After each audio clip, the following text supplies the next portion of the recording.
Good morning, everybody. This is the moment that actually the first Jean Monnet action will take place within the concept, within the broad framework of the Jean Monnet Chair on the International Political Economy of EU and Asia Relations, which is why we are here, because the European Union does sponsor these Jean Monnet chairs. And it is therefore my deep felt pleasure to welcome all of you, and especially the guests from near and afar who have come to Bochum to take part in this workshop that deals with East Asia and the EU as partners in global economic governance. On the one hand, this workshop obviously is about relations between the EU and East Asia. However, there is also the broader context, and at least two key words come to mind here, and one is transatlantic and the other one is Trump. The G20, which takes place at the end of this week, Friday and Saturday in Hamburg, has provided with lots of work for us, for academics, in order to understand and to explain, maybe to foresee, to predict how challenges to globalization and to the, as the EU calls it, the harnessing of globalization can be dealt with, which is why global governance, and especially global economic governance, is so important. This is not the first event in which we deal with the issue of G20 and global economic governance. When I say we, I'm not only referring to Ruhr University Bochum, but I'm also referring to the School of International Relations and Public Affairs at Fudan University in Shanghai. While I was still working there a couple of years ago, my dear colleague Professor Gottwald, who was already here embedded in Bochum, we started to organize actually two conferences on global economic governance, one in Bochum, one in Shanghai, and then just this May, Jiajin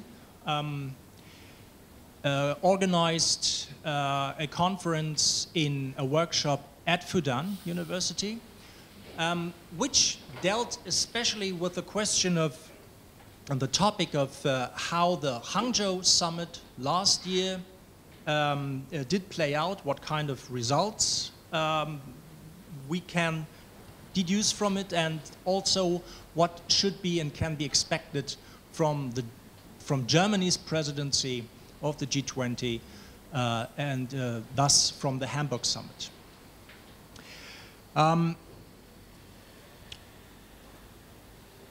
In this workshop, we will focus on a couple of issue areas, that is especially, well, global economic governance, financial governance, and also environmental governance, because we think that these are very important topics.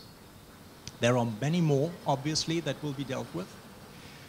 And yet, this is what our speakers will focus on. And maybe it can be said that the expectations for a G20 summit have never been lower, and yet they have never been higher. And again, this is because of the T factor, that is Trump, his presidency, and the fact that America First does mean what it says. And protectionism appears to be the new game in town. During the G20, during the G7 meeting in Taormina, it was even not possible to agree on a pledge not to fall back to protectionist measures. And so the question arises whether there is an alternative to a world that has so far been largely shaped and led by the United States of America when it comes to the international order. And here, emerging countries come to mind, and East Asia in particular.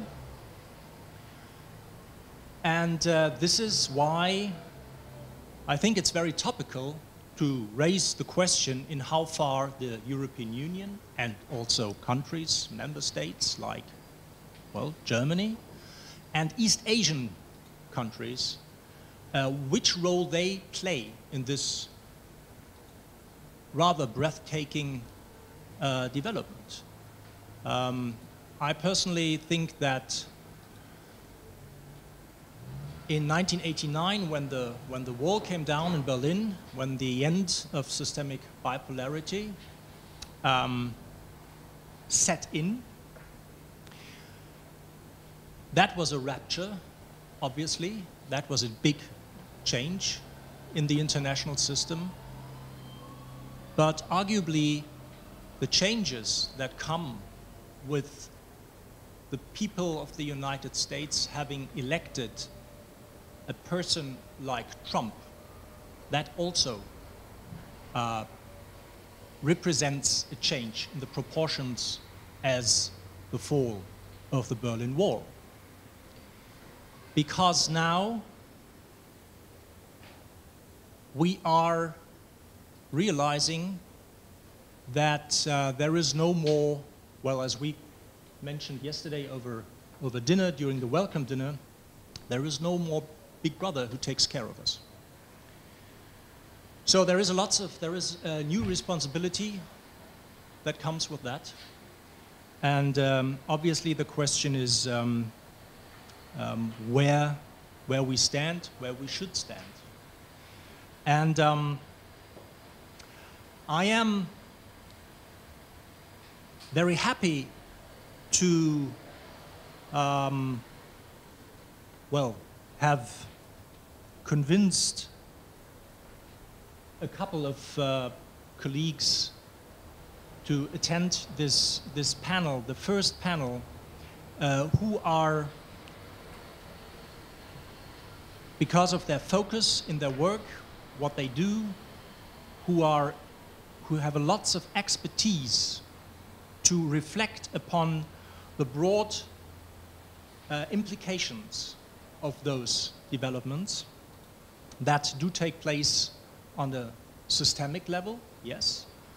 But I think we also should and need to reflect upon the impact of the domestic level here.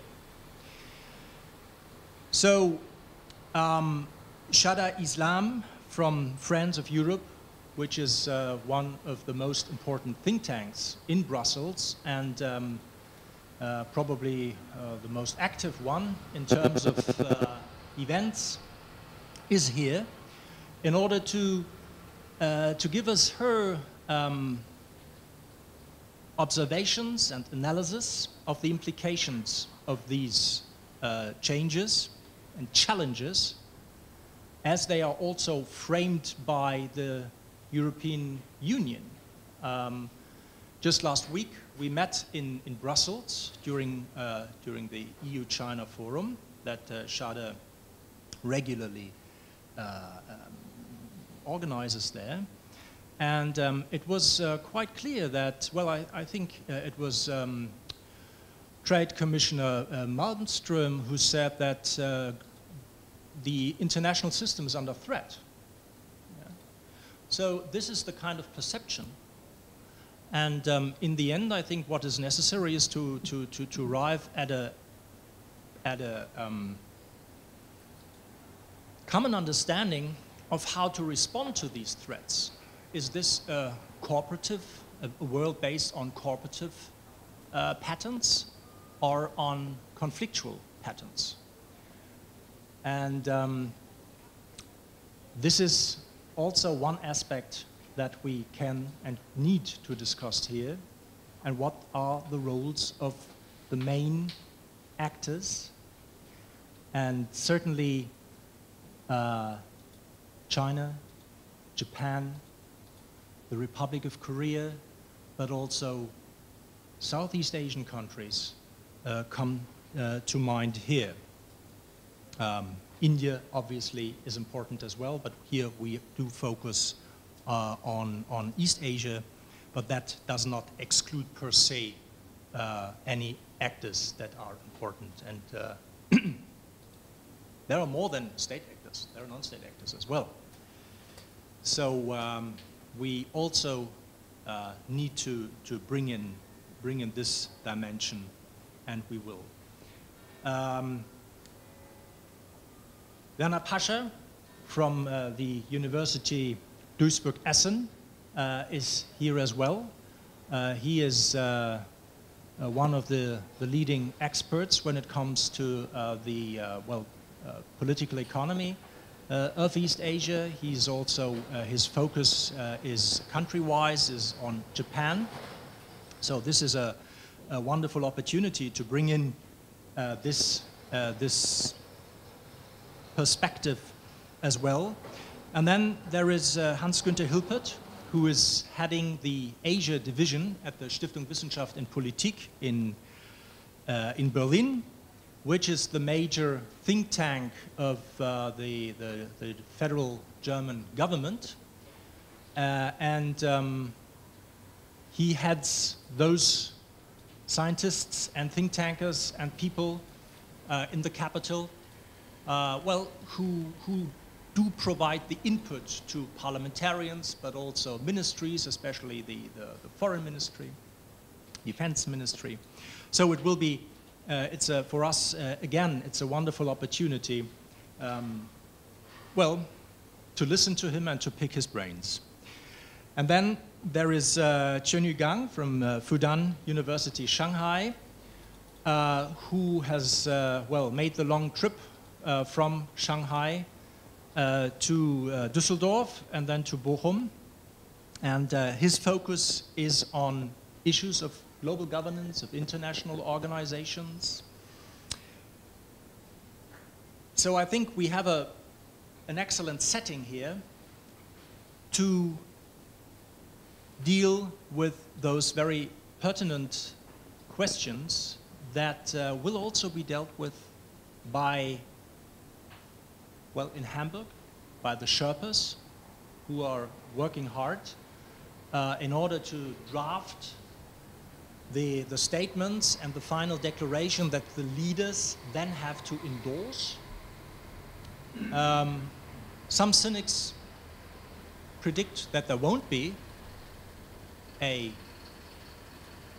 declaration. That is hard to imagine, though. We will see, but whether there will be one or not, the issues at stake are high. And particularly when we think of, for instance, environmental issues. I think climate is of extreme importance here. And we should also think of the forces that the mistrust, the distrust in globalization bring up in parts of civil society. And if we lose civil society when it comes to the shaping of politics and economics and social affairs, whether on a domestic, that is a national or regional and interregional or a global level, I think when we lose civil society, we become part of the problem and not the solution. So for all of us, this is linked to questions of responsibility, And this is why I am personally very happy not only to see us again, but also to welcome students of Ruhr University here. Not only my students, also students of Professor Gottwald. Some of those students, they particularly deal with what is called role theory. And we will see in how far role theory does play out in the presentations today. And we will then have a couple of sessions afterwards in which we will focus on the results of these discussions. So you do also have to work hard because there will be a follow-up.